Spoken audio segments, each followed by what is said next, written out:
Okay, so welcome to tonight's meeting. We'll start with the open forum. Are there anyone want to raise any points at all? Yeah. Yeah, please do. Yeah. I mean, if you want to come a little bit closer, just pull your chair up because there's only a single microphone in the middle. I'm just going to read out if you don't mind something. During the last meeting back in December, where the complaint against our roof tiles was discussed, Mark and I walked through the reasoning behind the choice of our roof tiles and stated that both he and I were advised independently by two different builders that the tile we chose, Santos 2020, was the only tile on the market at the time that could be used on the pitch of our roof that would match the flat style and getting closer to brown colour. Since then, I've done a bit more investigation to try and figure out any alternatives. An option would be alternative tiles. I've been in contact with several unrelated to our build roofers to discuss potential alternatives to the tiles we chose for the pitch of our roof and to match the current roof's flat tile. They all recommended and suggested that the tile we chose is the only tile on the market suitable. With the Santos 2020 range, we have 4 options of colour: black, dark red, natural red, and Tuscan, which is more of a brown colour, which again we're going for.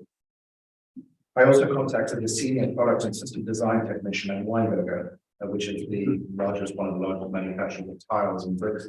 Also, the producer of the marble tiles that are currently on our old roof, and also that manufacturer the Santos.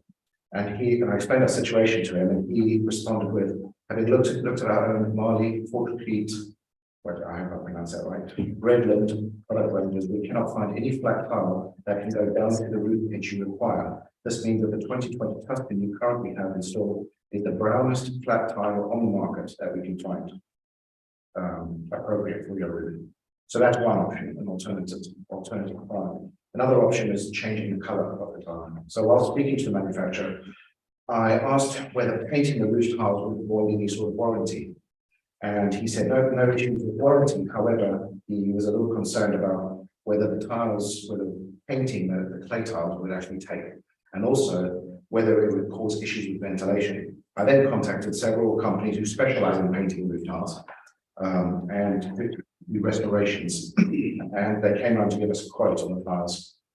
One company responded with, unfortunately, we'll be unable to provide you with a quotation for roof colour coating as the roof tiles are made from clay. The colour code will fail within 6 months of application in summer. Clay roof tiles are not suitable for roof colour coatings. So that option is not there. So in conclusion, apart from building a flat roof, which would not have been approved, we were and are limited to this tile and cannot paint it. That said, it is very likely that this tile will weather to a much darker brown to match the existing. We've also been in discussions with Milton Keynes Council on this matter, and they have been supportive of our evidence, and we are agreeing next steps. I feel that we've been quite cooperative in providing feedback on every one of the complaints made by this neighbour. But it is important to add that for more than a year now, he has spent a large amount of time targeting us by objecting and obstructing the progress of the build at every possible opportunity. He was the only person to object to our planning and did so several times with lengthy letters to a case officer demanding site visits, even after the parish council supported our case. He was also the only one of our neighbours, the only one of my neighbours to dissent to the party wall notice for a simple footing and dragged out the PWO for nearly 6 months, demanding an incredible amount of unnecessary amendments to our plans. He served us with I don't know how many notices for claiming to own some of our land, foul waste pipes, and to something obscenely trivial like cutting down honeysuckle that he even threatened our architect. Even after witnessing him constantly taking photos of our property, we finally considered his behaviour harassment when he confronted me on my doorstep late one evening quite aggressively.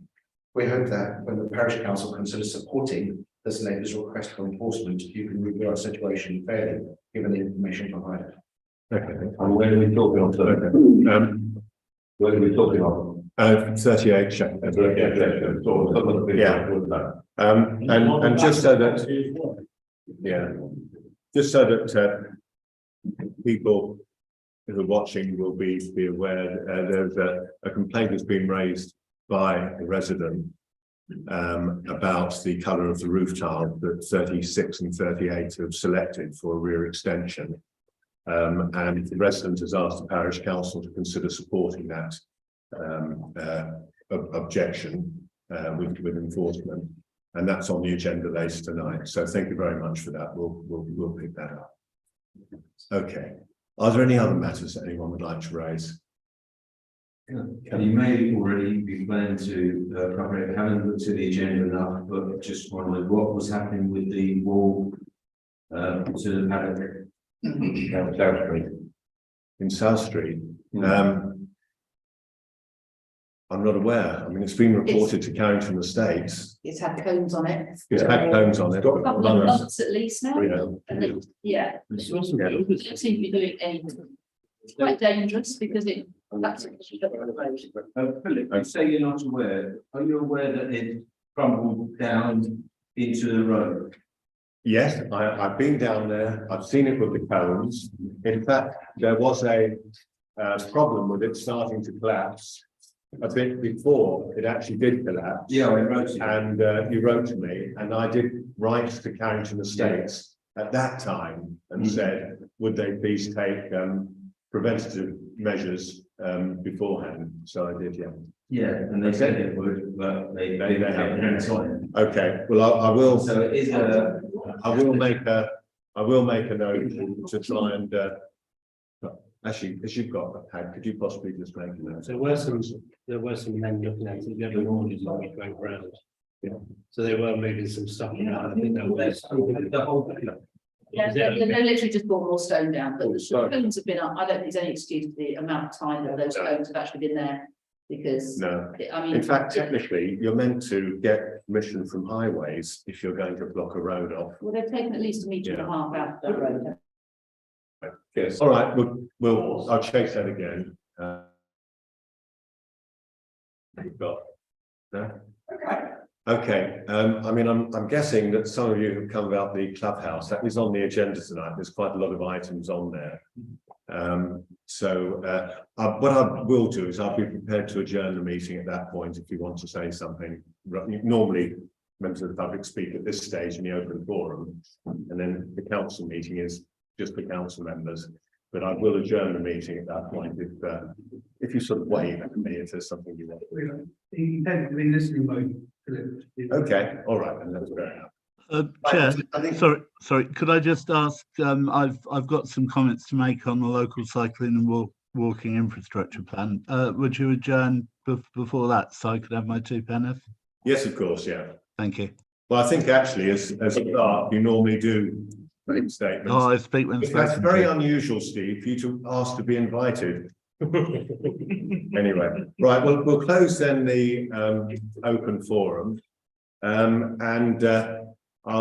start the council meeting, and I'll welcome residents who are watching on YouTube. Apologies if I'm coughing and spluttering a bit tonight. I've got rather a heavy cold. Now, during the meeting, under reports, there's a couple of extra items I will just briefly mention, which are updates on the streetlight conversion and the wheelie bin project. There are no new planning applications at tonight's meeting, though there will be an update on those that are currently in progress. There are a number of resolutions relating to actions concerning the potentially new clubhouse. I'll give an update of everything that's happened in January there, because there's quite a lot of activity. There's a resolution about an initial concessionary hire rate for the village hall for a possible new preschool. We're going to discuss again potential events for the King's Coronation weekend, that's 6th to 8th of May. There'll be comments, as Steve has just mentioned, on the new Milton Keynes Council walking and cycling plan, and that I hope he and Darren will be able to speak to. Then there's the matter that Brendan's already raised about enforcing action or supporting enforcement action of properties in Shepperton Close. 2 actions: repairs to a fence in Castle Field and problems with trees in Bullington End Rd, which are getting in a bit of an overgrown state. And finally, if I can just say, don't forget, for anyone who's interested in becoming a parish councillor or becoming a clerk, because I think Steve is potentially looking at standing down as clerk, there is going to be an open session here in the village hall on Sunday, the 26th of February. So it's the last time I'll be able to remind everyone, between 2 and 4 p.m. So if you think you might be interested, do come along and you can then decide whether you actually are or not. Right, so that's my introduction. If we can now move into the meeting, apologies, I think we're all here, aren't we? Yep, we're all here.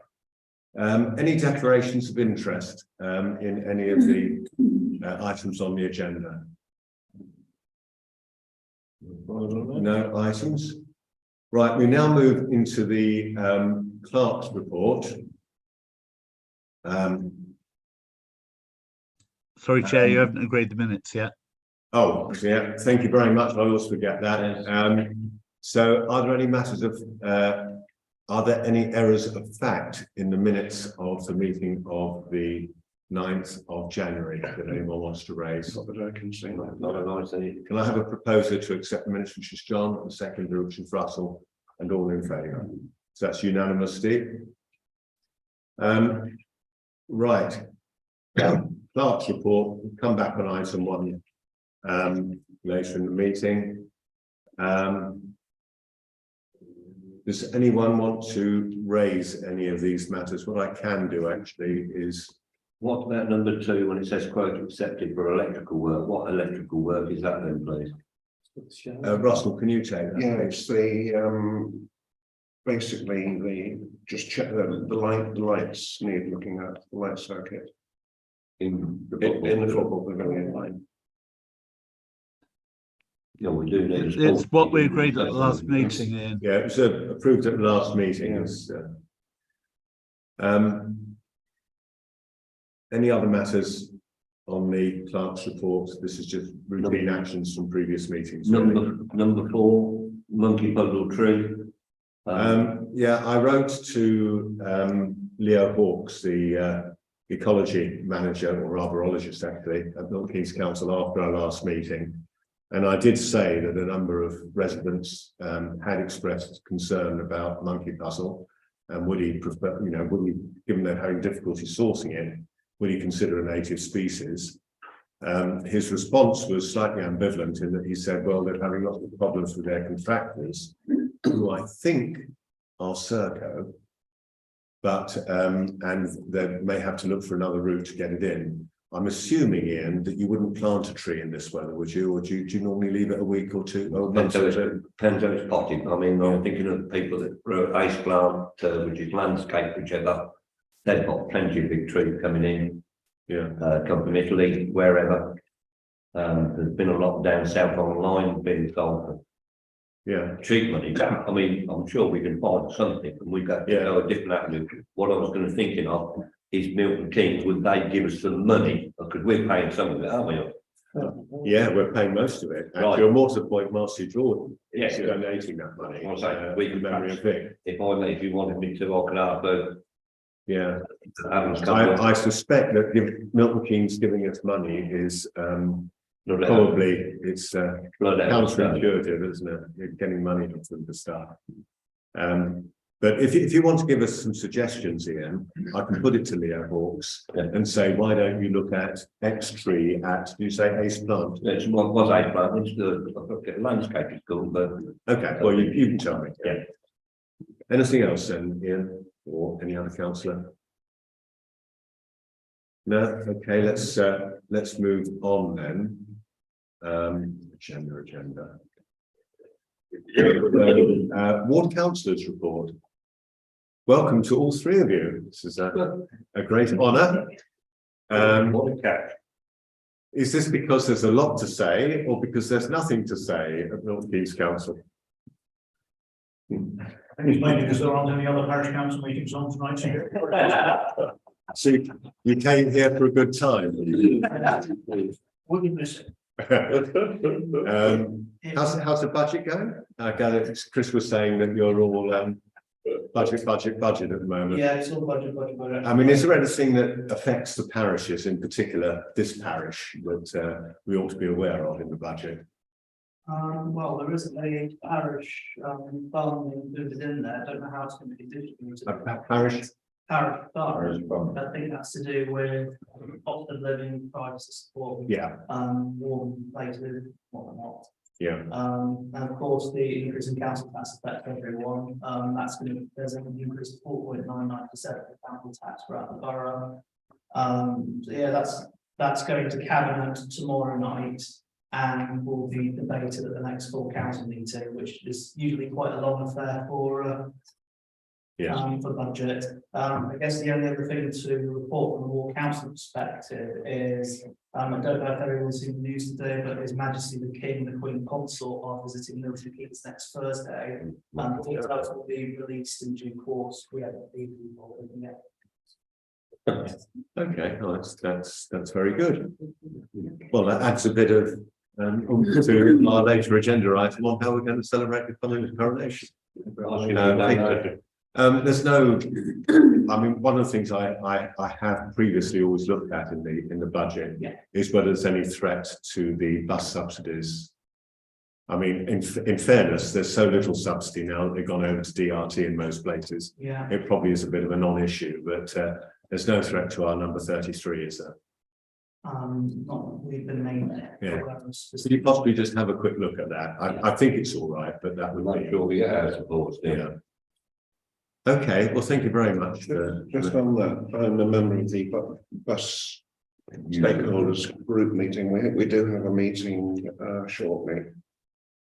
Yeah, unfortunately, I can't see when it is, but it's within the next couple of weeks. And Okay, so I'll back on that. okay, thank you very much. I mean, I have to say, I'm still pretty unimpressed, and the more residents I talk to about DRT, there's demand responsive transport where you phone up for a bus, which is okay if you don't have to be somewhere at a particular time, like a school or a hospital appointment. You know, if you're just going shopping or meeting up with someone and you've got a bit of variability, and when you come, it's fine. In fact, it's very good. But if you've got to be somewhere at a particular point in time, you can't rely on it. Apparently, it's very good late at night for getting back from Central Milton Keynes as well. Okay, yeah. Right. I said that I would just briefly touch on the streetlight report as to where we've got to. Basically, Shepperton's all done. Thrupp, Bullington End Close and the Checkers, there are just one or two lampposts which just need to be finished. The footpath between South Street and the Checkers, all three lights are awaiting new lanterns. In Station Road, all the new columns have been installed and they're just waiting for the bespoke brackets that are going on the poles right down at the bottom by the parking area, lights 5 and 6 SR. And it's awaiting the transfer of service to those new columns that have been put up. New Road, they're waiting for a new bespoke bracket on the light down by the railway end. I've asked but not had a response as to whether the three lights in Prospect Place are being converted. It is actually a private road, so I'm not sure it will be. And there are quite a few halogen lights in the conservation area, which are the orange, showing orange, which are still waiting conversion. I don't know quite why that's being so painful. When it's all complete, then all the new columns will be painted and renumbered. So that's all going along. One of the things on Bullington End Road, they've taken the street light down by they've moved, but they've not put a new lamp up. And a number of complaints I've had, and it's so dark. Yeah, no, I have raised that one with them. I don't know why they haven't put the lantern on it, because all the rest of them are they've moved the service across. Yeah, Jean obviously asked me to mention that one. Yeah, no, I haven't It's really really dark reported that. down the end of our road. Well, it's clear they're going to do it. Yeah, no, just exactly, I just, yeah, But she nearly fell over the other night, Jean, and Yeah. somebody else said about it. yeah. Okay, so that's that I have written, as I was saying earlier this evening or earlier today to Steve, Milton Keynes seem to be increasingly non-responsive. I mean, it's just appalling. Right, on wheelie bins, there was a presentation, or a couple of presentations in the month, which is another update. So basically, houses which do not have space to store bins, or where a bin would have to be taken through the house for collection, so if it's a terrace, you've got to bring it through, they'll be eligible for an exemption. And they'll be given coloured bags and not boxes. So previously they talked about giving you small boxes if you're an exemption. Now it will be a coloured bag. They are going to publish a postcode checker fairly shortly so that households can actually look to see whether they've been given an exemption or not. It will be possible to challenge that if you, for example, not been given an exemption by filling in an inquiry form. But I have to say they were fairly pessimistic about actually getting exemptions through, which I think is a poor show really, because I'm sure the vast majority will be wheelie bins. It's just a few people who are on the boundary that it seems churlish not to be a bit flexible in where that boundary is drawn. Assistance will be provided to disabled householders, and they do promise that that will be given a lot quicker than the current process, which takes many weeks delay for someone who's disabled to actually get assistance given to them. Side waste, which I know George is very interested in, will not be collected. The bins will be big enough. I have to say I'm slightly surprised with the recycling ones, because even in our small household, the amount we generate in recycling, I think will be fairly tight after 2 weeks. There we go. They will have larger bins, but only for households where there are 8 or more residents, which I have to say Is the cat and dog show? or if people have got medical needs and there's lots of cardboard waste and things. The impact on street scene, and I was impressed that David Hopkins in the session I was in did raise this, as did the chair of North Crawley Parish Council, and talked about the concern about the impact on the street scene in particularly villages which have got conservation areas. And frankly, they just said they couldn't care less. I mean, that was their attitude. I was appalled by the deputy leader's, Robin Brayburn's response, that he looked at pictures of picturesque Devon villages and thought that the multicoloured wheelie bins looked just fine. But there we go.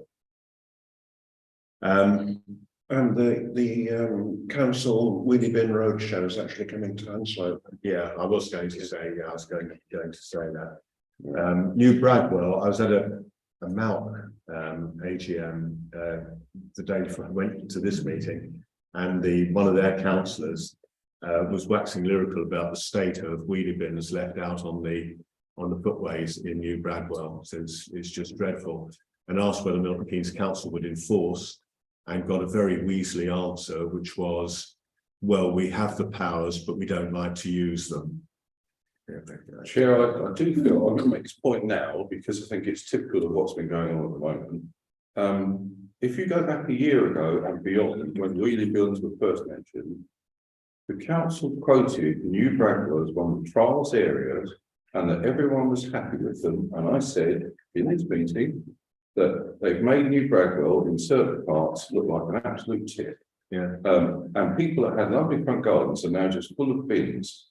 That was dismissed.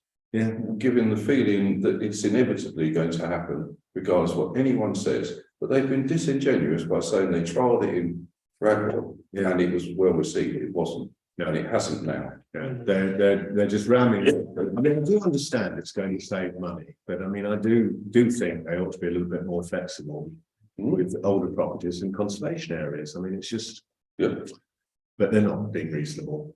As Russell said, there is some potential good news, which is that all litter bins will be emptied weekly, including rural areas.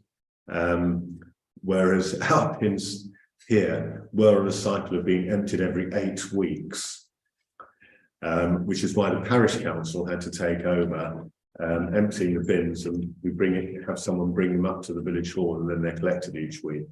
But anyway, they'll be collected every week now. There'll be more frequent weed spraying, which again the parish council currently pays for, and they'll actually do street nameplate cleansing, which again we do. We pay for signs to be cleaned. So at long last, there, Milton Keynes Council is catching up with Castlethorpe Parish Council. Can we drill down on that, Chair, and just say and ask when the weed killing is going to be done, and when these last things they promised are going to be done? Because I'd like to follow those up. Because thus far, the wheelie bin project has been disingenuous. Yeah. Yeah. Anyway, Good point, John. Will they also be doing street plate repairing as well? Because that's one that's been going on for years. I know. They should Still missing some. Yeah, we are still. And they have a very small budget. And basically, when the budget's used up, you just go on the next year's budget. I mean, it is just like that. I mean, you typically wait 2 to 3 years for a repair. We had one over in Shepperton Close. It was like that. Okay. Could now I ask, Chair, what you're saying about weed killing and sign cleaning? Do we need to do anything with our contractors? So, well, what are they doing? Have they actually committed Well, exactly first of what all- they're going to do? well, this isn't going to actually start until ward councillors. Can you help me when all this is starting? The wheelie bins. It's not until about late summer, isn't it? September. Yeah. So we're halfway through the next fiscal year anyway, Steve. And frankly, my advice would be that we carry on for this year. And then if they actually stand up to what they say, then we'll be able to stand down some of our services in the next fiscal year. Right. Yeah. I mean, we'll have had all our weed killing done, the 3 phases by then anyway, and also the street cleaning, street name cleaning. Now, what I would say is, Russell has just said that there is a bins on tour, as they call it, event up at Hounslow on the 20th. Now, I have written to Penny Fletcher, who's the project manager, to say, you know, would they come? They've had a site visit here that the ward councillors and I attended. But is there an appetite for an event here in the village hall at all? If I arranged it, would people be interested in coming? You know, you just come and be ignored by Milton Keynes Council the same as the rest I've happily arranged an ignoring event. I've rather coloured that question, haven't I? Okay. Right. Doesn't seem to be any genuine. Right. Let me go on then. Moving on to planning applications, as I've said before, there aren't any. We'll take section 6, which is report back on previous planning applications as a block. There are no progress except for 20 and 21 Lodge Farm Court, which was an application for rear extensions and conversions, which was permitted, and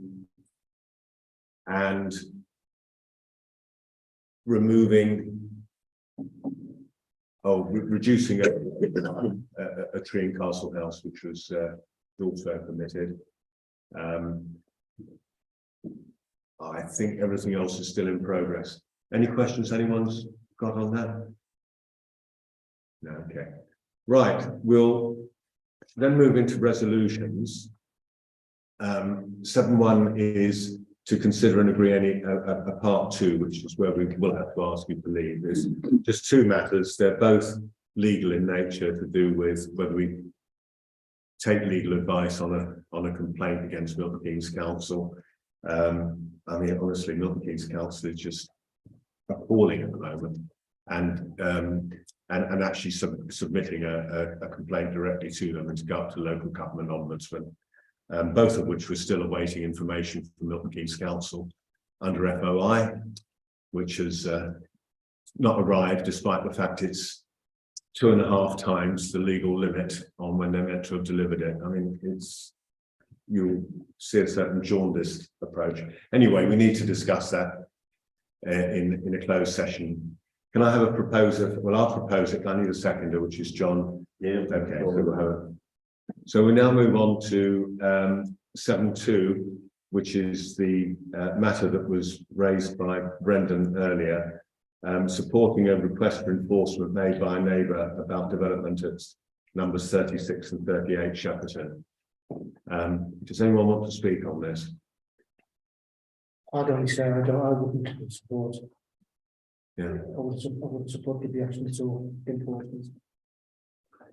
There's not a lot you can do about the state of the towers, and the modern technology moved on since that day and age when they were built Shepperton Close. As long as it's not an eyesore, what can we do about it? What they've got to do is have a roof on it.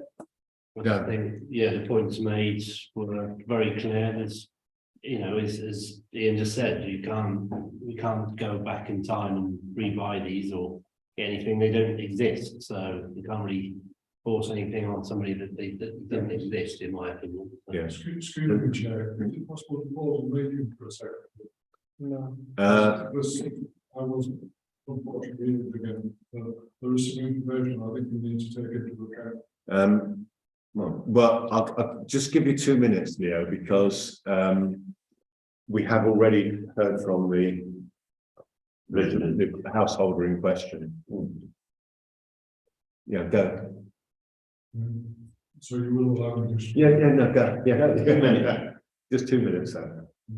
Sorry, I was late. I found it was something else. Now. I was the resident who complained about the rate. The planning officer has now told me that he has issued an instruction to 38 owners to comply with the planning permission, which is matching roof tiles in antique brown. Right.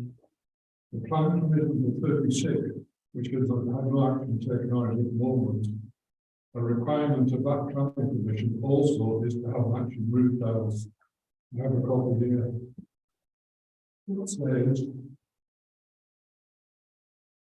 Yeah, I mean, we'll take that as read, that the planning requirement is that. The planning permission is on the basis of matching. Yeah.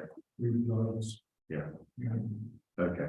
Well, look, I mean, further bit of information. I supplied a planning officer with details of a matching tile. A Marley tile installed. It's a Marley. I mean, the interlocking modern system, which is available in the right colour. It will fit any pitch from 17.5 to 20%, basically. And it's available in the right. okay. It's available either plain or with a textured finish. Right. Yeah. I mean,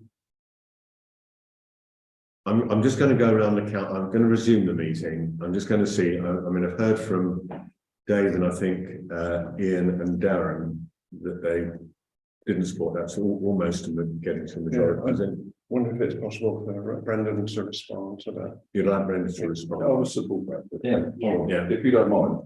Yeah, our picture shown and what Leo has referred to, that tile that he profiled Molly, and as per my response from one of the who also produced the Molly tiles, said that wasn't appropriate for as a leading.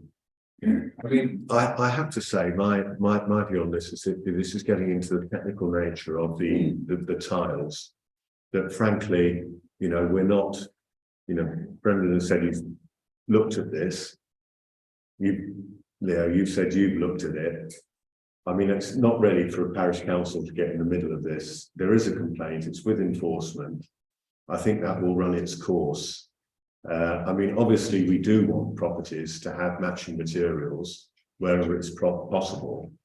And I'm assuming enforcement will require matching materials if it is possible. But I don't, you know, from what we've heard from that side, it isn't. And that's what the present, you know, the comments in the open forum were basically about. And Brendan took us through a very long list of options that he and his neighbour have explored. So anyway, does anyone wish to pursue this as I mean, it's unusual for us to support an enforcement complaint, but does anyone want us to move that? No. If we can't do much about it, it's not particularly on your eyesight, is it? What the garage door down Shepperton Close. If it's on the back of there, it's going to be outside if you're walking down the field, correct? Okay. A number of times in this village, they've had to take the tiles on one side of the roof or both roofs, Right. put them all on one side and hide it right to the other side. You already have asked, No, for exactly what yeah. was just said by Ian. Yeah, That it's not hang on, on the high Karen, street. come on, I adjourned it for Leo because he came in late, ready, just so he could speak. Right, anyone in favour of this? Anyone against it? Yeah, so we're not going to pursue that. Right, we now move on to 7.3, which are 6 resolutions related to the clubhouse project. Now, I have actually, I'm just going to bring it up. I have produced, and I've been feverishly writing as things go by, as days goes by, and I've put a document in your folders today, which I will read out for the public anyway. So I hope that people aren't going to shout at me on this. Right. There's been a lot of progress during January. 3 meetings were held. The open forum on the 9th of January, it's about an hour's discussion, special meeting on the 19th, about 2 hours, and a separate meeting with the Thrupp residents who were closest and most likely to be affected by the clubhouse. Now, I hope I'm not overstating it. Here I'm staring hard, but I think the residents are now almost in unanimous support of the project itself. I'm not aware of any actually opposing it, so if there are further comments, I do need to get these out, to me fairly quickly. The residents next to the sports ground still have concerns about late night noise, and we have to recognise that. But they're supportive in principle of having a clubhouse, and they recognise that the late night noise is going to be a licensing and management issue as we move from building the thing into actually running it and operating it. So that's the first bit of that. If anyone wants to wave and say I disagree, Terry. I think particularly because we have our Bullington End Rd here, I think I would much prefer it not to happen, but it feels that we have a little opportunity to really challenge its robustly. And I think that's the process play out and see how we can control it effectively. So if these councillors, I mean, we might speak separately, but Okay. I wouldn't want you to take that as support. It's Not opposing. it's a reluctant acceptance that we seem to have the power to influence this, and the only way to get that influence. Well, yeah, I mean, what I would say is, one of the things I personally feel very strongly about is what I call the tyranny of the majority, i.e. the majority just going around and steamrolling a minority on things. So I'm very conscious of the concerns that you've got, and we will do our best to address that will not be a nuisance to you. Okay, moving on then. The second point I made is allotments association. We are in a long 999-year lease with the allotments association, and they have now confirmed that they as an organisation, and they have to consult their shareholders, it's quite complex. They've now confirmed that they have no objections to the clubhouse, so that's another little option there. Clubhouse design, the pen drawing that was made after the first steering group meeting, where it was decided to move from a standalone building to an extension of the existing cricket pavilion. was accepted, and certainly by the cricket club, but there are some concerns about cost. Lawrence Chapman has suggested locating the parish room, which was previously going to be upstairs or a chalet style upstairs over the clubhouse, moving that to the ground floor of the pavilion, and has been very kindly drawing up some outline plans. Dan McGee, who's also a designer, has went to the pavilion actually with me yesterday to measure up precisely. I have to tell you this, again, it's another example of Milton Keynes, where I just so annoyed. We asked if they would give us they normally keep the plans and planning applications online. Randomly, once you go back about 20 years, they're not there. I mean, so you've got, believe it or not, a planning application for an illuminated red barrel outside the, Whatney's Red Barrel, outside the Carrington Arms. Anyone remember Whatney's Red Barrel? Yeah. That's still on there. Yeah.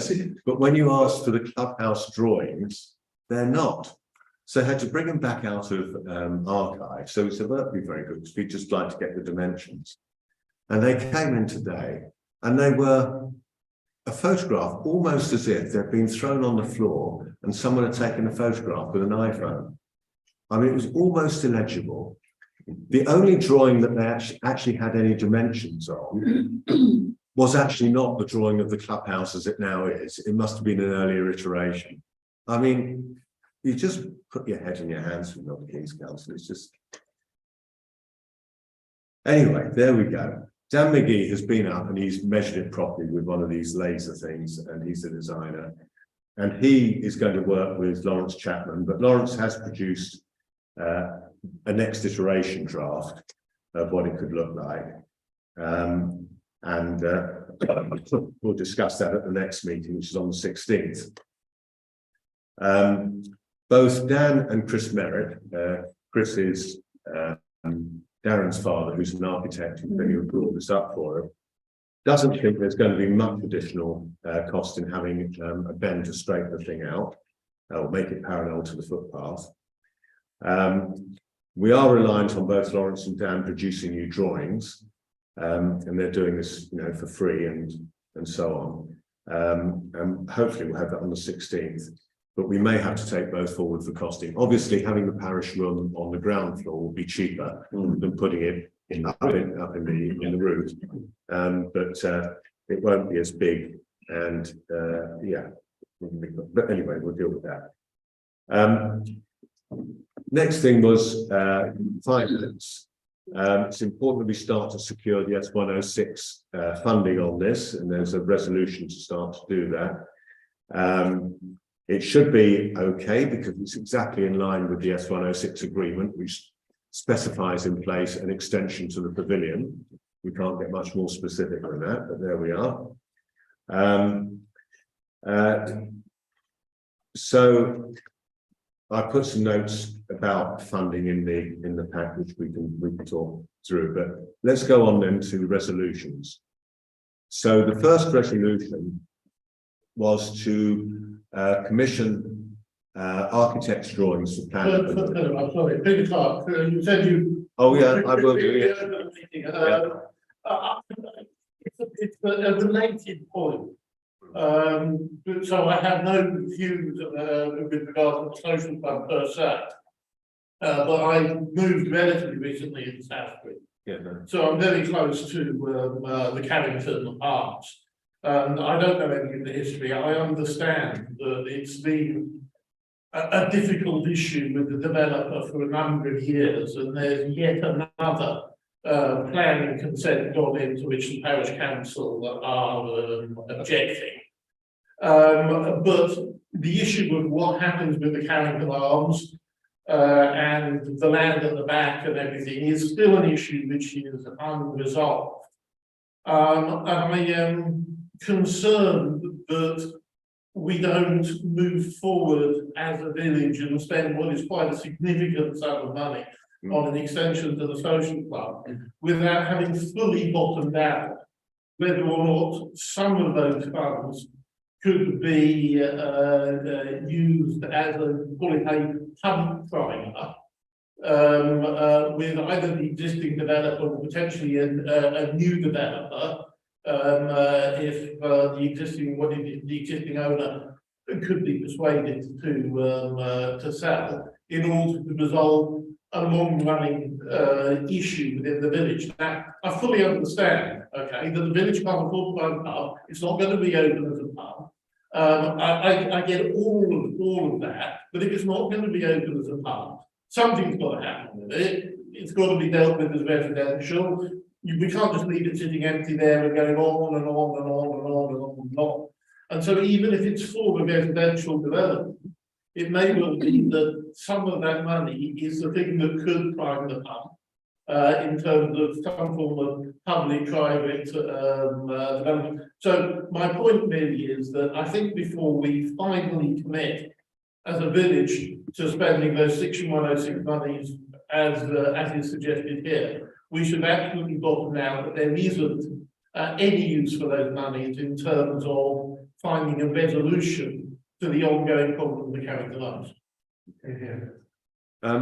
What I would respond on that is that, you know, we did look back in April this year, and we did ask residents, got a very low response, but we did ask residents whether they wanted to go for the Carrington or whether they wanted to go for a clubhouse, and it was in favour of the clubhouse. I do understand that opening the Carrington would be attractive in many ways. It's right in the centre of the village as opposed to being up at the sports ground, though there still is this problem of parking, which incidentally is the basis of the parish council's objection to the 11 South Street expansion, because if you put a bungalow in the back of there, there's no off-street parking going to be available. But this, I mean, I think there are two real issues. One is just the scale of money. If we're going to do anything up at the sports ground, it's going to use all of the S106. There wouldn't be any left over. In fact, we'd probably need to put more in the pot, and there are places that could come from. So it is one or the other. It's not both. The second thing is that I don't know if you've had any dealings with Simon Hill, but I mean, he is very strongly motivated by business, basically. He has decided, after he bought the property in 2008, or yes, 2008, February. And it has sat empty since then. Initially, he wanted to convert it into a gourmet restaurant at the back. Then he was going to do it when he did the old station yard. And then when he did the old station yard, he said no, he'd now lost interest and he was going to sell it.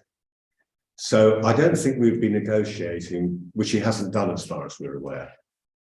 So I don't think we've been negotiating with Simon Hill. We've been negotiating with a new owner. Simon's not got any interest in it. He's also notoriously difficult to engage with. I mean, John, you probably have better engagement with him than anybody else. Well, look, all of those things make fact. I don't understand the car parking issue.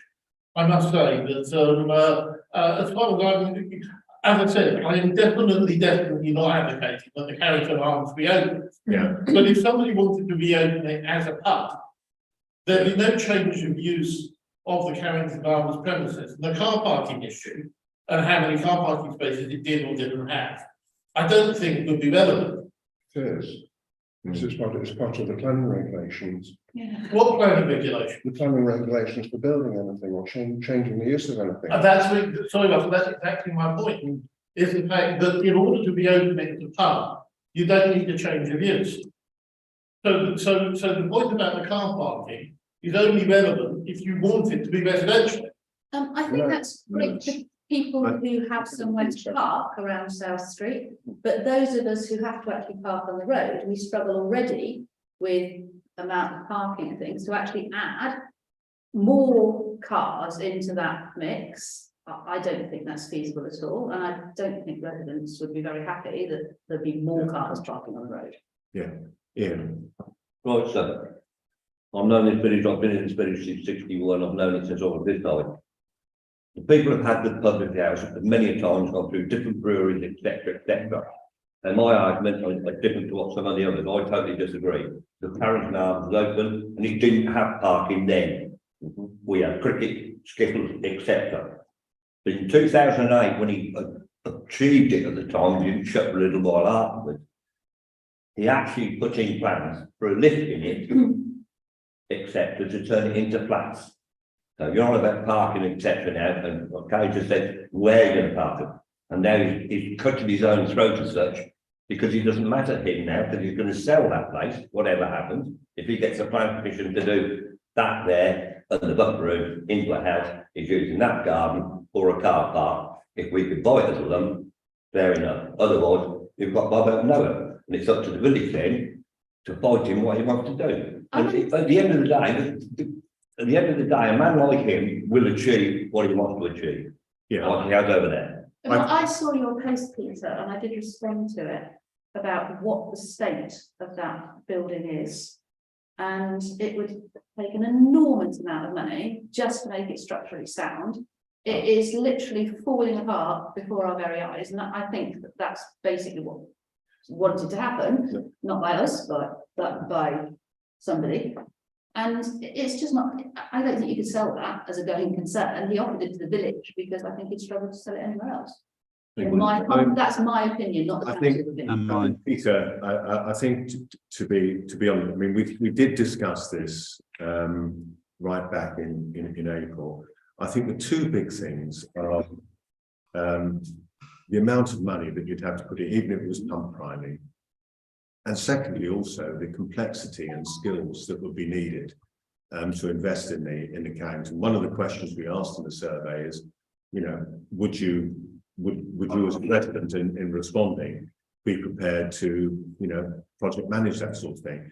I mean, we as the parish council aren't up to that as individuals. It's a very complex building matter that you'd have to get into. And you're running out of time because the money has now been effectively paid to Milton Keynes Council. And whilst it accrues a small amount of interest, it won't be keeping up with the inflation of building costs that's going on. And I think it would take so long, it just wouldn't really be feasible. Can I be clear? Okay, I am not advocating for a pub, because I don't think that will ever be a pub. It's just not profitable. Yeah. What I'm advocating for is the fact that we have a significant problem in the middle of the village. We've got, as Kay described it, a falling down property, unoccupied, with all sorts of issues with it, which at some stage needs to be grappled with and dealt with. I'm merely saying, are we absolutely, because it seems to me that, I don't know, would the parish council support that property being turned into residential? Well, I mean, can I just stop you there? It's grade 2 listed stuff. We've been on to Milton Keynes Council endless times. The last time they came, he wouldn't let them inside. The sellers collapsed. A number of people know it's in this village. The sellers collapsed. So good old you went walking by when that wall falls over. Yeah. That's what's going to happen. So he was told and asked, or was told to put new windows in. He set 9 or 10 men on it and painted it all la-di-da, bit of thing, few broken glass. He's not keeping up to grade 2 listing. Yeah. We've tried endless as parish council to do it and keep on top of it, and we haven't been able to do it. Well, that's a Milton Keynes issue again, because Milton Keynes. I told you we've been on it. yeah. Look, I don't think we can spend too much time. Let's just hear. Okay, let's just hear from John and then Steve, and then we'll try and wrap up. Chair, as you know, the point Ian raised, as you know, I've been involved with trying to get that building reopened as a grade 2 listed building or repaired. Yeah. Gone nowhere. I've spoken to Simon, actually, and I'll just tell you what he said. John, my wife doesn't want that as a restaurant. I'm going to sell it in an auction in London if the village doesn't want it. And I said, do you honestly think you'll get anything for it? I said, I'll take it to an auction in London, I'll get whatever my asking price is for it, no doubt. They won't even look at it when they buy it. Okay, Okay? right, Steve. So I'm not getting too cut across me if I'm not trying to put words in your mind, but I think what Peter is saying is the Simon Hill issue is irrelevant here, and the history is irrelevant. There's a big problem in the middle of the village.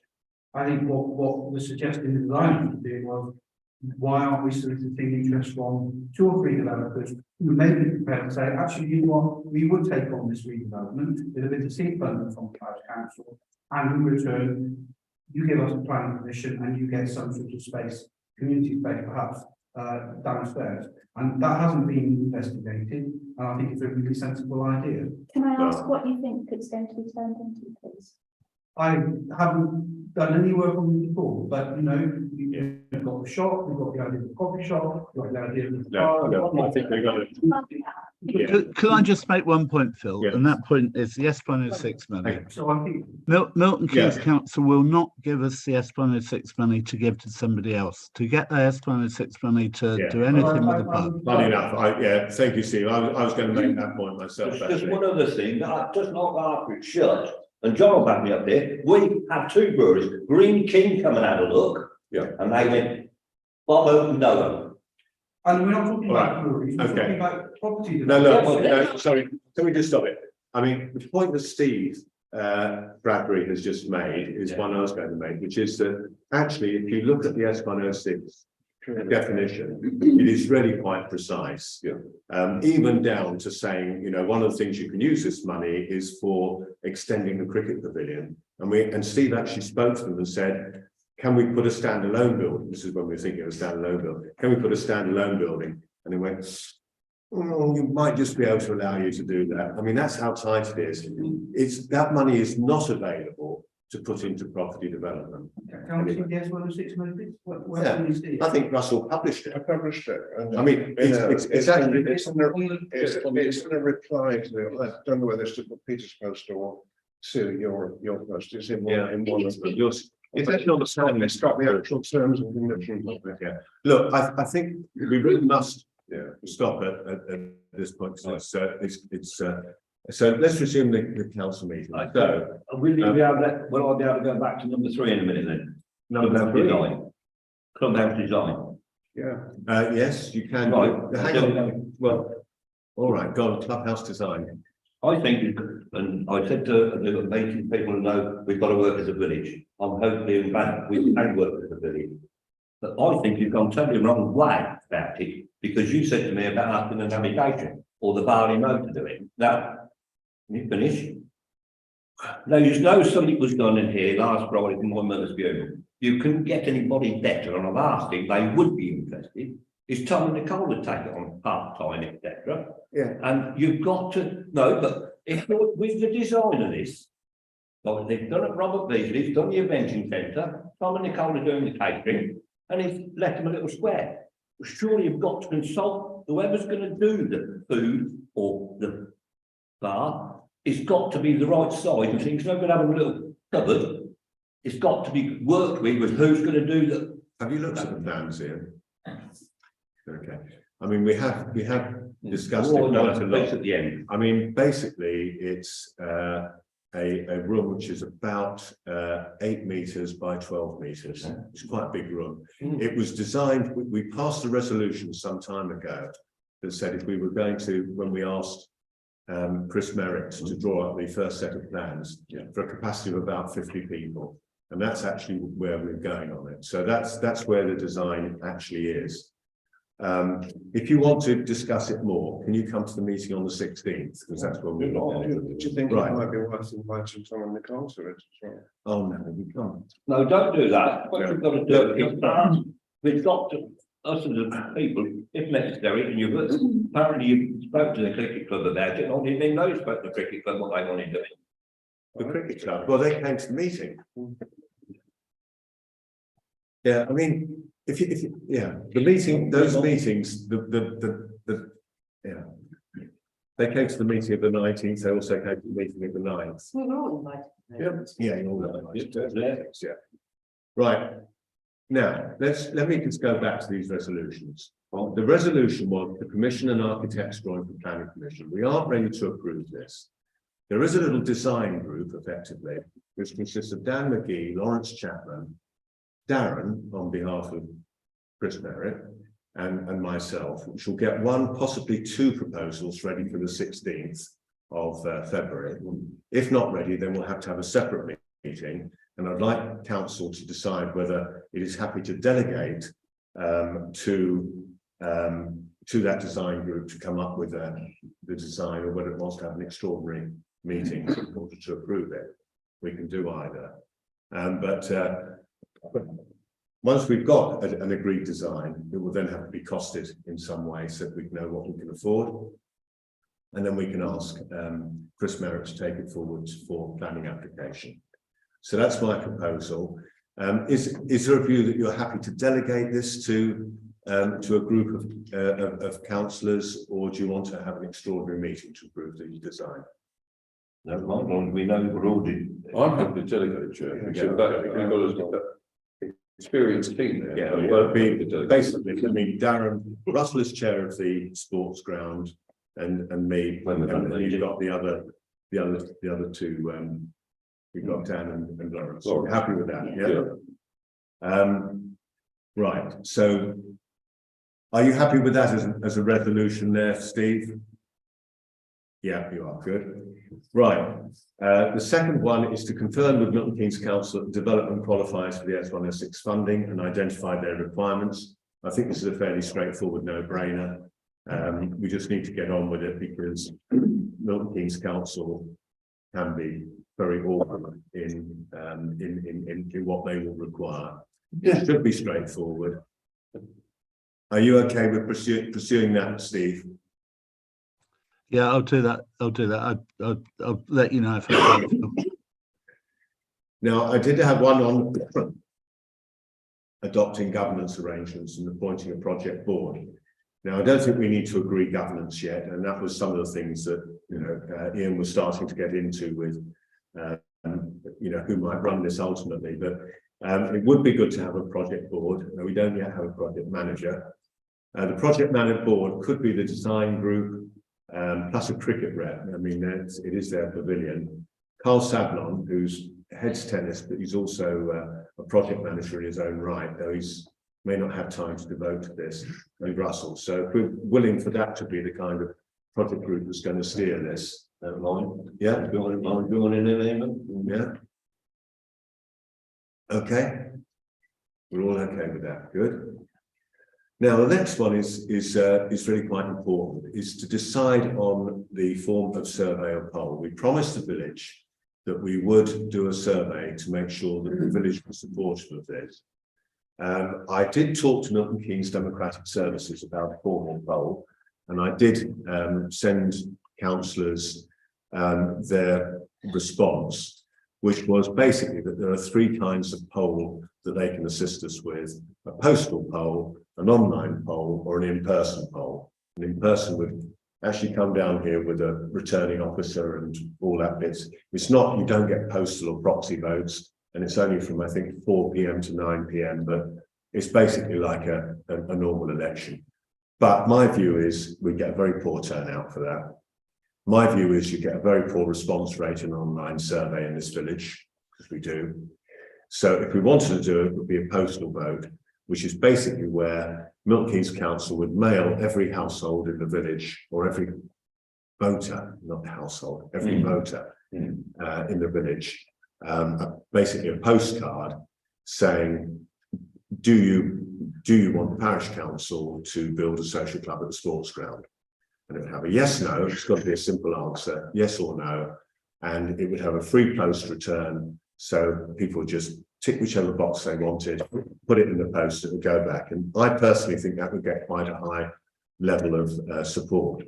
Now, I think the only issue is that's going to cost us somewhere north of £1,000. I was hoping to get some costings from Peter Brown at Democratic Services for today. He did say he would.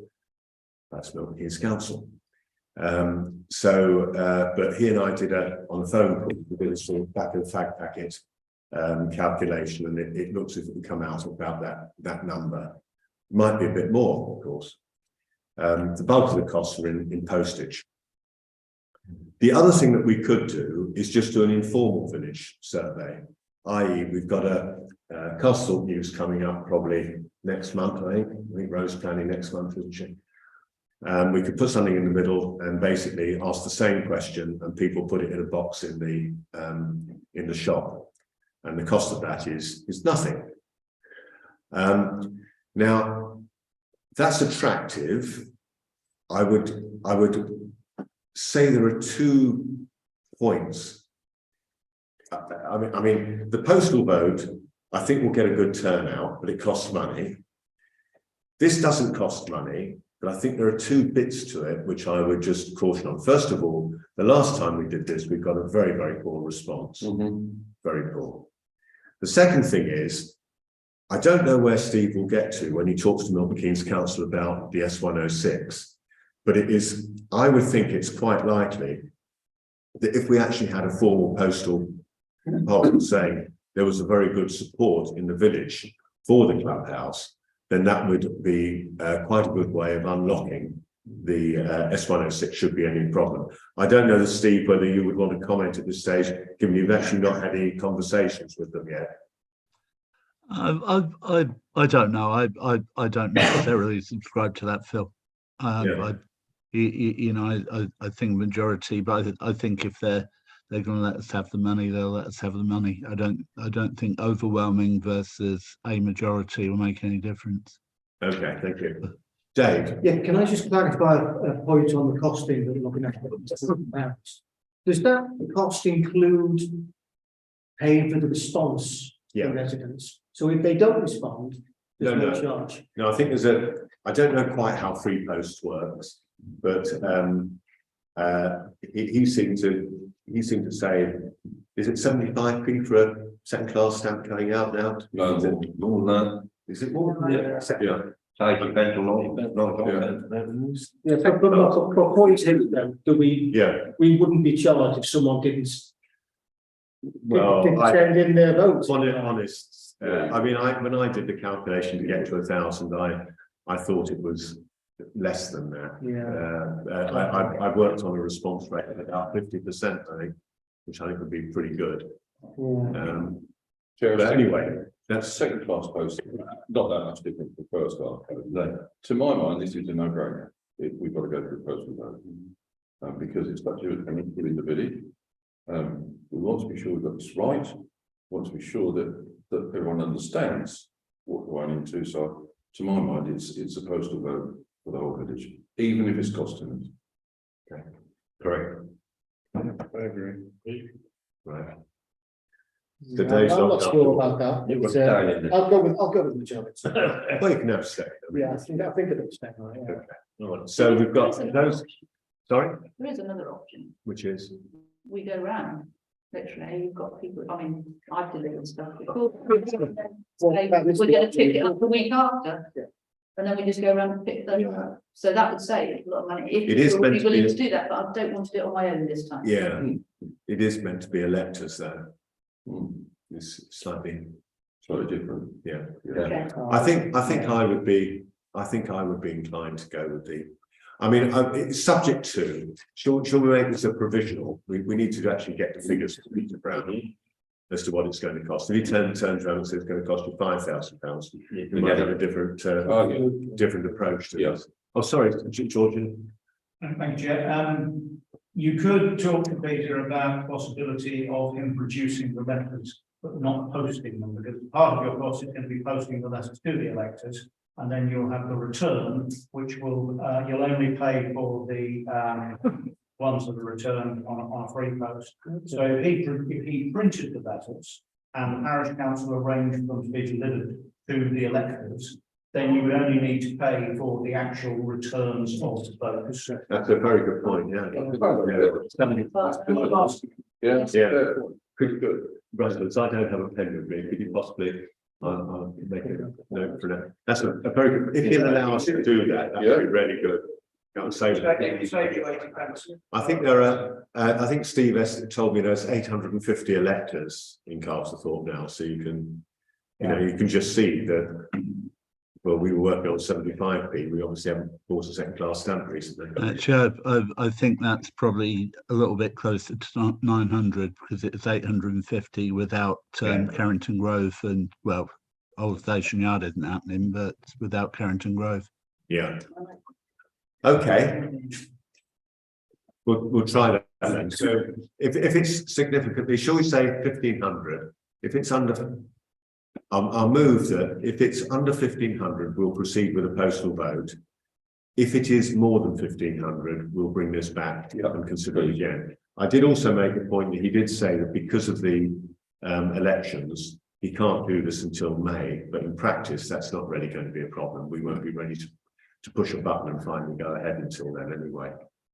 Okay? Yeah. Right. And then the final one was to remove the LPG tank, which was the worst investment we ever made, wasn't it, Ian? No, what you've got to consider now, if it's going to be used as a social club and more in winter time, how are you going to heat it? Because your gas will come a lot cheaper than your electric. That's a certainty. I'm not sure you could actually have it there though. You might have to move it back about another. I've just had my gas tank done. Yeah. I've just done come and put a new one in last week. It was only serving me thing. It's too near the hedge, isn't it? It went bang, it set by the hedge. Rather than the hedge than the pavilion. Did the neighbours have concerns about the LPG tank exploding? No, seriously. No, just think before we make a decision on this is when how we build it, what we put for insulation, Right. etc., and how it's going to be heated and Actually, that's a wise comment here. Shall we defer this? Yeah, it can be deferred. That's not a Yeah. problem. I mean, all I would say on the LPG, and it was unbelievably expensive to run when we were running it just to try and heat the pavilion for social meetings in the winter. Yeah, I'm sorry, I just want to jump in. It is absolutely and certainly an ideal place for solar power, some combination of on the roof and even magnetic solar, with a battery sitting on the top of the hill there, south facing. Yeah, no, actually, one of the comments we have got is to put inbuilt solar on the new bit and additional solar on the existing roof. Yeah, but you can put it on the ground as well, there's plenty of space up there, so. There's less space than you think, actually. There really is less space than you think. But anyway. Thank you for that. Yeah, we will have solar. Right, so we'll defer that one. Everyone's happy with that. Right, have you got all this down okay, Steve? Do you need any clarification? Yeah, okay. Right, let's move back then to the agenda. I think that's everything on the clubhouse. Are we all done? Yeah. Good. Right. I'm sorry, keep mentioning the 16th of February meeting. What is that? That's the next sort of steering group or project group meeting. in the village hall. Yeah, People are allowed to attend that? Or? yeah, Right. yeah. 7:45. Oh, 7:45. Yoga doesn't finish at 7:45. Right, okay. Right, let's move on then. The next item is to consider the concessionary village hall fire rates for a new preschool. Yeah, this looks like some good news on preschool because it looks like it could possibly be viable. But it will, as they're basically restarting from scratch, they will need training and Ofsted certification. Don't forget your app. Most certainly.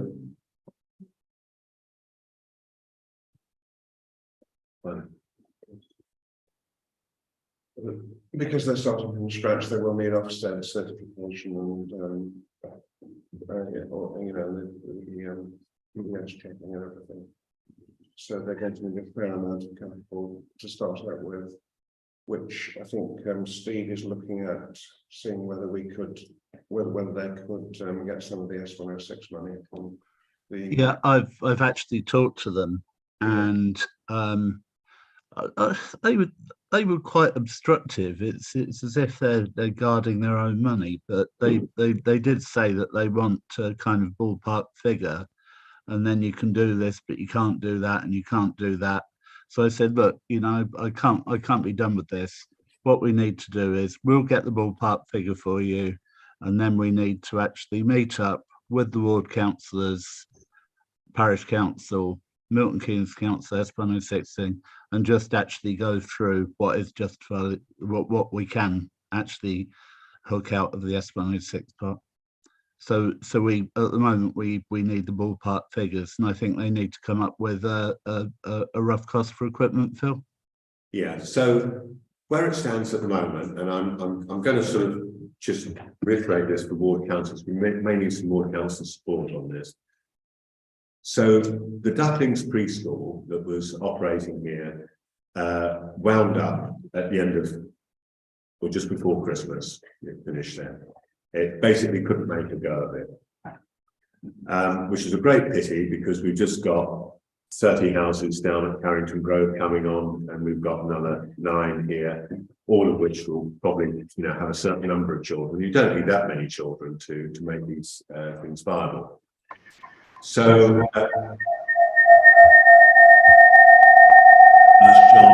Right, it's into space, sorry. Darren, you're not muted either, actually, for some reason. I didn't join the audio. Oh, right. Doesn't matter. How subtle of you. Right. So, a group of mums who were using the preschool wanted to look at whether they could start a preschool themselves. They started to go through the process and realised it was quite a mountain to climb because of all the Ofsted and other restrictions. So they got in, somehow they got in touch with Shenley Church End preschool, and they brought them to a meeting with us I don't know, a couple of weeks ago, and they seemed quite keen on starting up again. Now, in the S106 for Carrington Grove, there is a chunk for early years development, which is exactly this. So we said, look, you've got this money, and it's a lot of money. I mean, it's 26,000 or something. It's quite a lot. So you should be able to use that money to get the preschool going, because at the end of the day, it will include children coming out of Carrington Grove. And the sort of costs that they've got are the startup costs, which are covering staff costs, which are the biggest thing. I mean, if you've got 3 members of staff, which you probably need 5 days a week, you know, that's 1,500 quid a week, you know, just before you start, really. Higher fees for the village hall, though we can give them a concessionary rate, but, you know, if the money's there to pay for it, we, you know, quite like to do that rather than giving it away. And then all the startup fees, startup costs, such as buying equipment, but also insurance, training for the staff, offset fee, whatever, you know, all of those registration type fees that you're going to have. So Steve went along to Milton Keynes Council and said, can we use the early years element of the S106 for this? And that's where he says that they started being awkward. Now, where it is at the moment is that we have asked the ladies who are bringing this, mums who are bringing this forward, probably more importantly, Shenley Church End preschool, to come forward with these figures that Steve can then take to Milton Keynes Council. But frankly, if Milton Keynes Council are going to be silly about this and start saying, no, you can't have the, I mean, I can't imagine what's going to happen to the money if you don't use it for this. I mean, early years development, what is it except preschools type stuff? Yeah, but little kids will keep it. But we don't use it, they'll keep it. No, they can't. They don't. They can't. It has to be associated with Carrington Grove, so they can't go and put it in somewhere else. So the only thing that would happen to us, it gets given back to those very, very nice people at Stonewater. Yes, so use it. So there we go. So we may need you to weigh in with us on Yes. this. I presume that they're thinking, and I'm just first I thought about it, so I presume they're thinking that there might be some other preschool somewhere else, but this is in the catchment area of, that if there isn't one here, kids would have to go to Hanslope or Haversham or somewhere else, and they put it in that direction. I'm not sure of the wording, but I think she might say it, but I think the wording might actually tie it down to for Castlethorpe. I'm not sure. Can you remember, Phil? I can't offhand. I could look it up, but Yeah. I mean, we can check out the wording, George. Church end operation and private business. No, so it's a charity. Should be fine, and I can't see what problem. yeah. Well, it should be, shouldn't it? We'll certainly weigh in on your Yeah. behalf. Yeah, okay, so that's where that is, but the proposal. Russell, you've got a specific, I mean, Yes, absolutely getting the money out of the early years development, which ought to be straightforward. Just to give them some financial assurance to get them started. Russell. yeah, I think we can, well, they're going to be regular Castlethorpe based hirers, so they qualify for the regular hirers rate, which is going up at least £8 an hour. So certainly in the long term, we can guarantee them that rate, which obviously would have to go up, you know, in line with inflation in due course. But I would suggest, you know, if the S106 money is not doesn't actually cover the rent, then I think that we may be able to offer them probably a rent holiday until maybe for the rest of this year. I think we supported the other. Which is basically what the board did. And we preschool. and we supported the preschool before that, the one that run in the village for ages. Yeah, So, really important. so I think so the proposal is that we offer them a rent-free holiday, absent a contribution from the early years development fund for 2023. And also a long-term rate, which is the equivalent of what the voluntary group pay. But in any case, we'll review it at the beginning of 2024, just in case they need. So all in favour? Yeah, definitely. Yeah, including you, Ed, to make it unanimous? Yeah. So that's unanimous, Steve. Right, the next one is to consider arrangements for the King's Coronation. Well, we're not actually considering the arrangements for the coronation, but I think somebody else might be doing that. Right, so on the Saturday, it's the coronation itself. On the Sunday, it's meant to be sort of community events. Polly Lewis, well, actually, she's Polly McGee, Dan's other half, has offered to organise tea and cakes at the village hall the same way they did it for the Jubilee, the Platinum Jubilee, and I think that was very successful. Yeah. So we'll take that and say thank you. On Monday, it's meant to be called the Big Help Out Day. It's for volunteering. I know there are some thoughts, I don't think they're ready to share the detail yet, and being given to some form of volunteering and matching up volunteers with people who need help with jobs they can't otherwise do, and see if that would work. But I know there's a couple of people looking at that, and we'll update next stage on it. An initiative to make the village look beautiful. And everybody's just not saying. I'll just walk around. It's a little, you think gorgeous, don't you? Yes. That's right, yeah, gorgeous day. But no, I mean, sort of like areas where it needs to. Well, I tell you the thing about this, Kay, is that's great if someone is going to volunteer to lead it.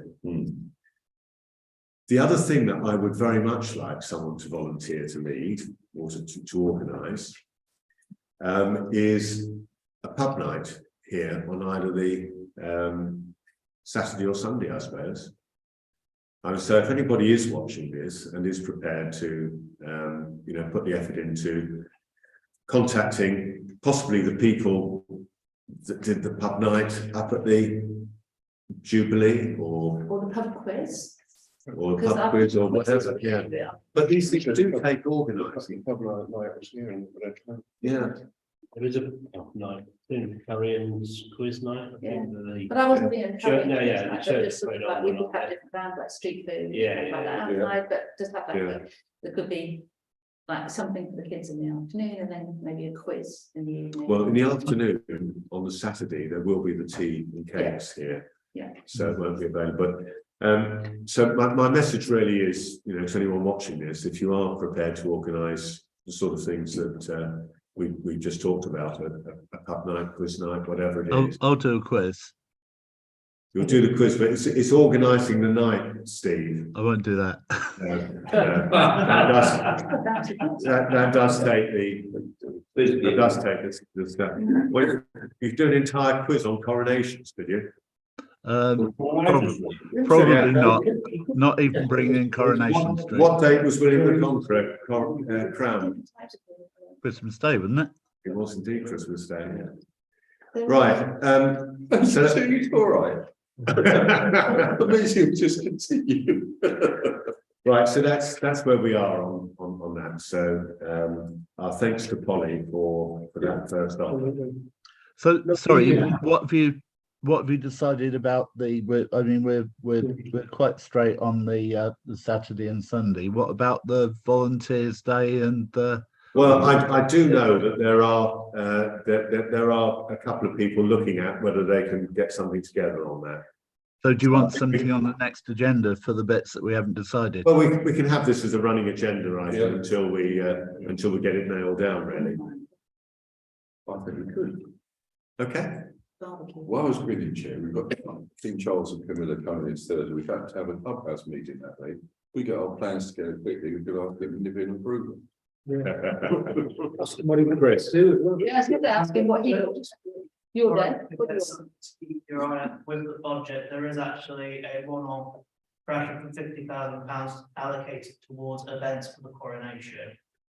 It's when I asked the director of finance on Leeds Council how it's to be distributed, he didn't know at this time. So it could be with the community foundation as it was the Jubilee, that's £150,000 put through. It could be by another mechanism. Either way, recommend keeping your eye out for it just in case it's something you want to do that actually you could apply for.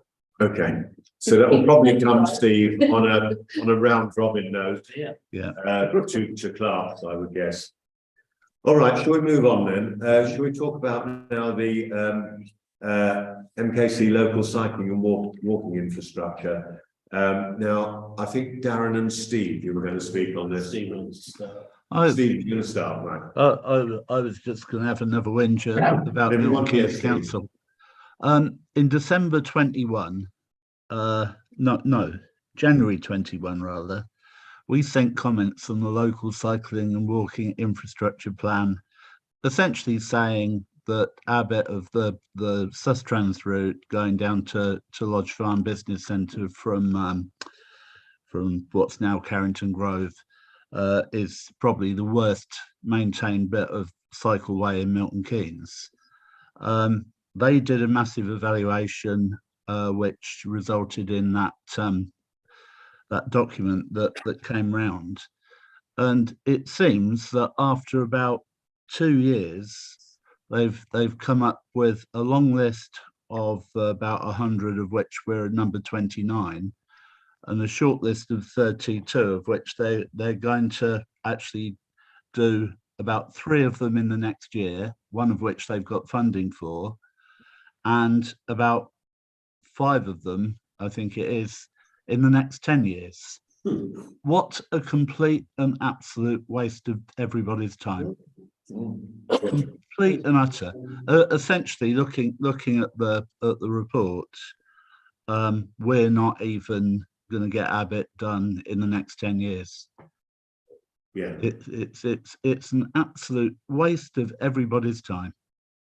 yeah, no, certainly when I looked at it, I mean, I couldn't actually even, the maps were so poor, I couldn't actually work out where the cycle route was meant to go through Castlethorpe. Yeah, the maps are poor, but it's essentially improving when you go over the railway bridge. We've obviously got Yeah. the route around the field, which we asked them to correct and actually run straight down Fox Covert Lane into the farm track beyond.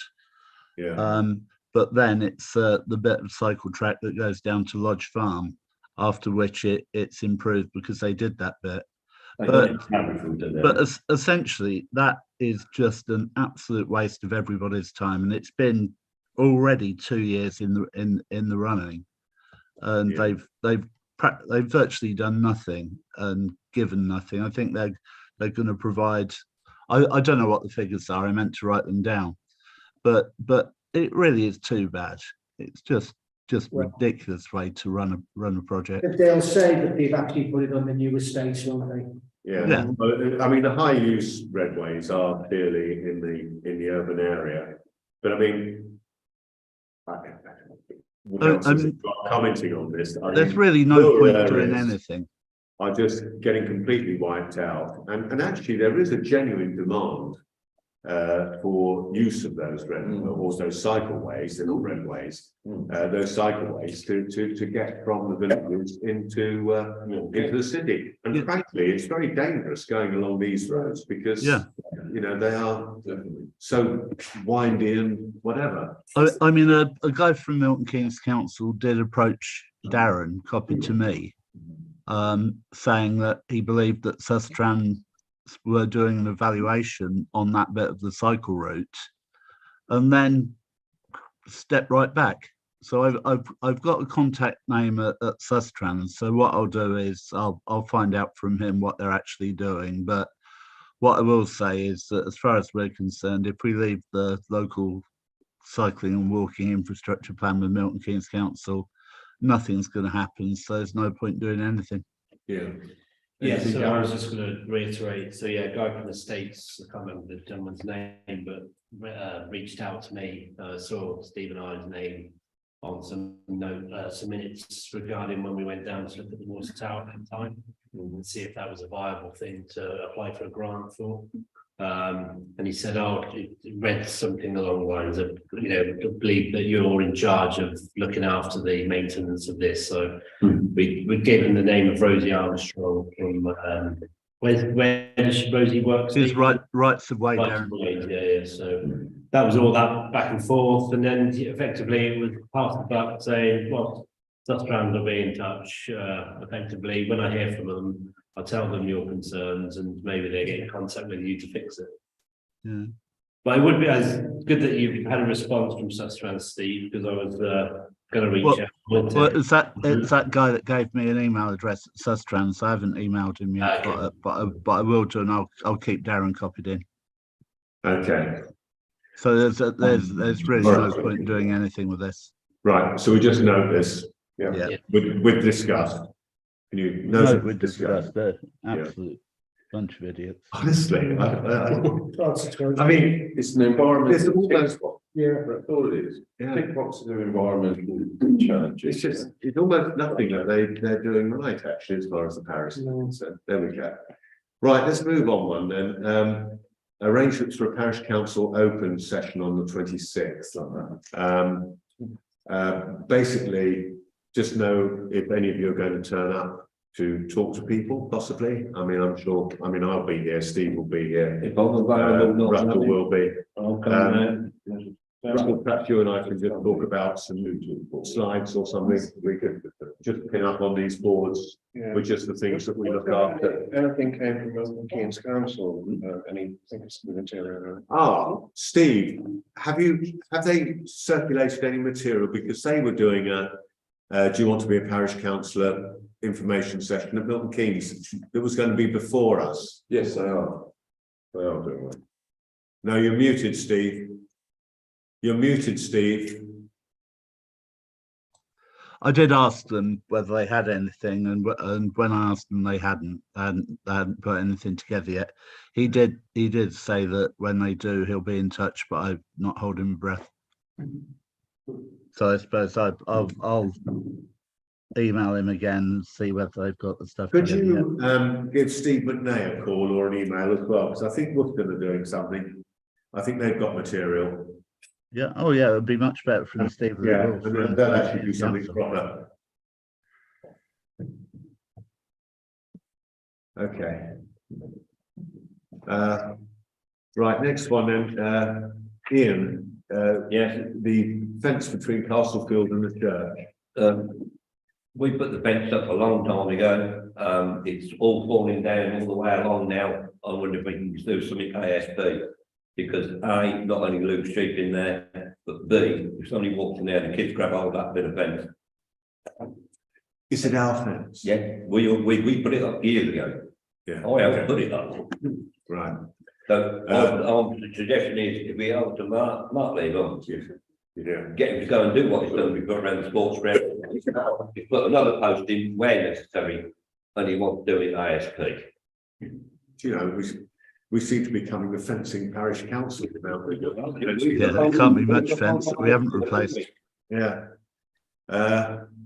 We really want to put one right round the village and keep Milton Keynes Council out, don't we?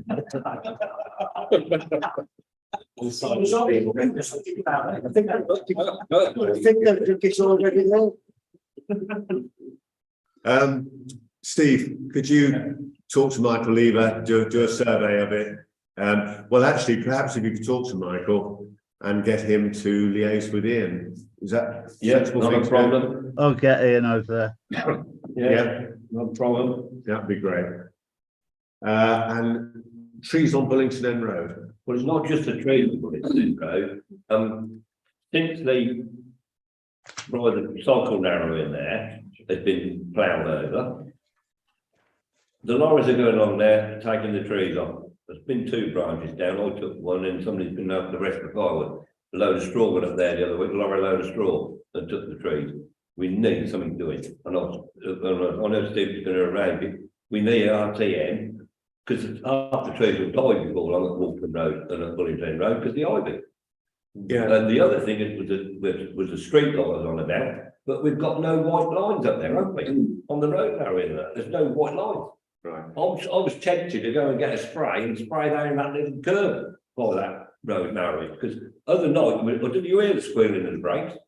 The other night? Oh, Well, we spoke about it the other evening, didn't we? It is, and just to that, I was walking home. I think it might have been that evening when we met with the residents that you could see someone coming down on the side that they should be, and they didn't realise it was there. quick turning because they suddenly saw that it was there, and I mean, again, it's going to be killed.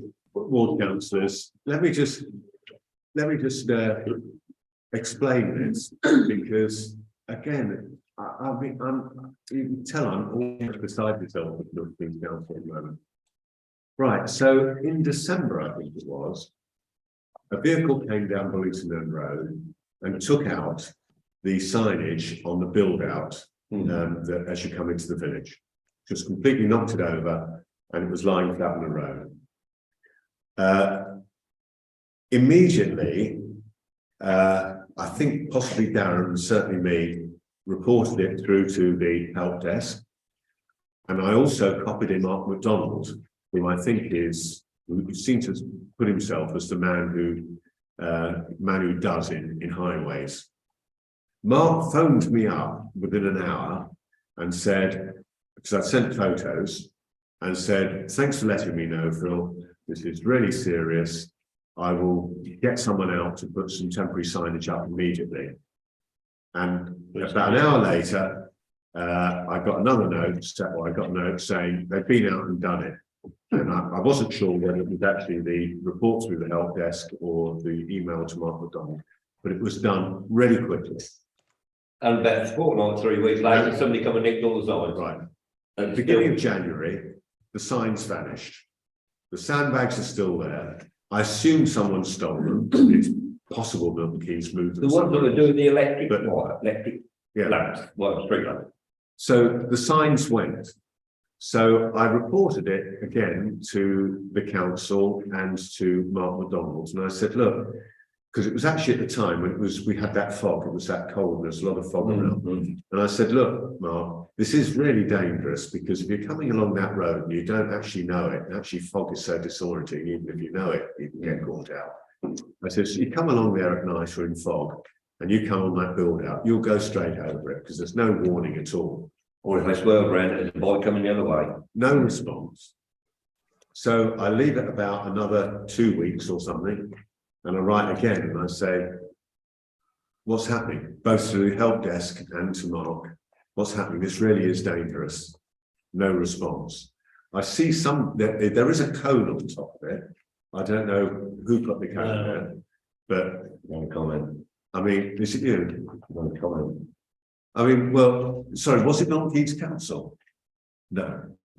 So Milton Keynes Council have done nothing. Someone has put a cone there to try and make some protective measure. But, you know, someone could be quite seriously injured. You're coming along and you've suddenly got this build out in the middle of the road. And clearly somebody didn't know it was there, which is how they took the sign out in the first place. And now big lorries are coming along, which I think is points Ian's raised under this. And they're going so close that whereas before they would have moved out around the build out and wouldn't have hit the trees, they're now coming so close that they're taking the trees out. And there's a branch down a couple of weeks ago that's huge, just lying on the verge. Yeah. So I don't know. I That's been mean, more come in before. do they? But a branch going through the double decker bus to the school. Is that the last light? The one that I haven't put the lantern on, is that the last one, or is there one that lights Yeah. up the No, build out? The last light hasn't been done either. So there's no light there either. There's no light there either, as it happens. No, that's where the other night was, I was out lambing. So that's really dangerous. The brakes. No, it is. It's just. I'll see if I can find it and I'll forward it toward councillors. we can print it out for you. Yeah. Right. But anyway, what are we doing about this? I'm giving it toward councillors to do. No, the state of trees on Bullington End Rd. No, it's that's what he's talking about. Well, we can't deal with the trees themselves because RTM don't deal with that, and it is actually a retained Milton Keynes Council function to deal with anything that cannot be reached from the ground. That's right. I mean, that's Okay, criteria. so these branches are above what can be. They are reached there, from the where the lorries take most of it off. ground. But I still don't see what we've done with about considered state of trees. We've considered the state of the traffic build out, and we've said that it's damaged trees, but we haven't considered anything about trees. Are we asking Milton Keynes Council to cut them back, or? Well, we have. When we reviewed with Leo Hawkes, we noted a number of trees in the village that needed attention. I don't know if the tree opposite number 10 North Street, opposite David Scott's. Yes, that's been done. That's been Yes, done. I've come here, November, I count that. Done that. So the action on this one is, It wasn't just the trees, Steve, it was about the street light and the right, okay. danger of the cycle thing. So the street light, we've told them, and we've written to them about the trees, and we're saying that it's dangerous and they ought to do something. And did we ask the ward councillors to have a word, Phil? Yeah, I have. In fact, I'm just sending them the email trail now. We'll keep them in here till they do. Right, can we then move on then? Financial matters. The RFO schedule, very straightforward this Not a month. lot on there this month. No. Everyone happy with it? I need a proposer, would you say? How long is that bill for Marcus Young then? For emptying the bin? That's for last week, Ian. No, he bills us annually. That's annual. Yeah. And we had 2 dog bins. We're paying for those as well. Yeah. So we've now got, I think it's 10 dog bins we have cleared. What kind of reasons? That's no good. Right. Any other questions on this before I ask for a proposer? Can I have a proposer, please? Yeah, no problem. That's Ian, second, Dave, all in favour? Right, can I have a pen, please? See, I've actually printed this out, Steve. Isn't that good? Brilliant.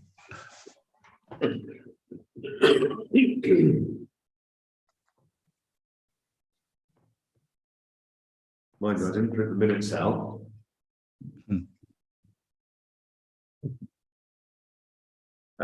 Correspondence, Steve, you said you had an item. Yes, I have. I will read it to you. Dear Mr. Bradbury, when it was first erected on the green, the little library was a delight, albeit too small for the number of books. I have watched with dismay as it has gradually deteriorated. All the recent bad weather has accelerated its demise. During our recent conversation, I asked if the parish council owned the village bus shelter.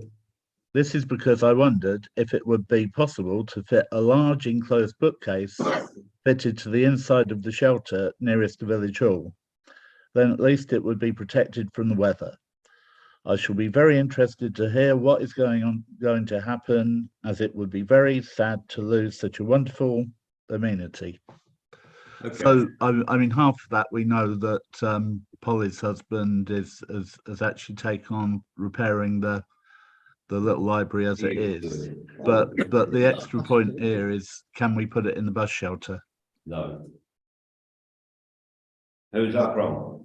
Well, it's From a member of the public here. right, yeah.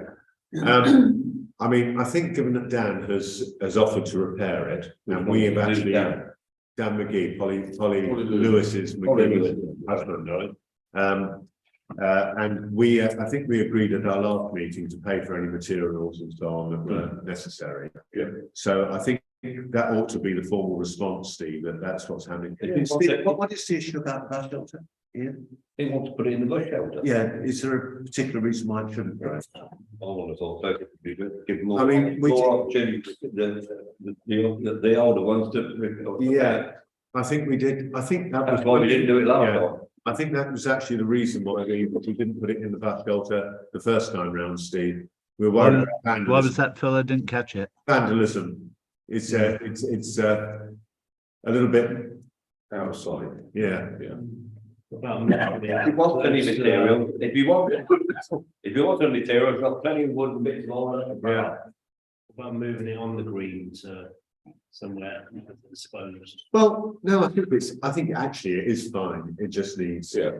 It just didn't have maintenance. It was, Yeah, since it's been, I think, it hadn't been like coated again, and it Yeah. just needs Yeah. regular. Yeah, perhaps ask Dan to do that as well. Just keep an eye on Yeah. it.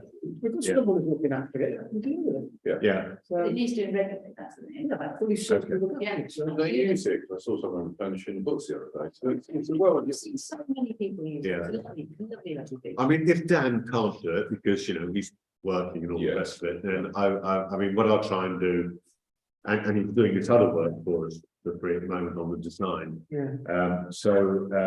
If he can't do it, I'll try and ask him quietly if he can. If he can't, we'll just have to look for another. I think that's it. Mhm. Okay, any other business for noting or including on a future agenda? No. So next meeting's the 26th of February Do it. in the village hall, 16th of open February, session for new parish councillors. Put it in the phone. 16th of February, Sport Club. Yeah, Right. and next parish council meeting is 6th of March. Right, that is the end of the part one of the meeting. Just move into part two. We have to ask Kevin and Tony to depart. And I'll just say thank you to all members of the public who've been watching YouTube so far. And we'll say good evening. We'll see you on the 6th of March. 26th of February.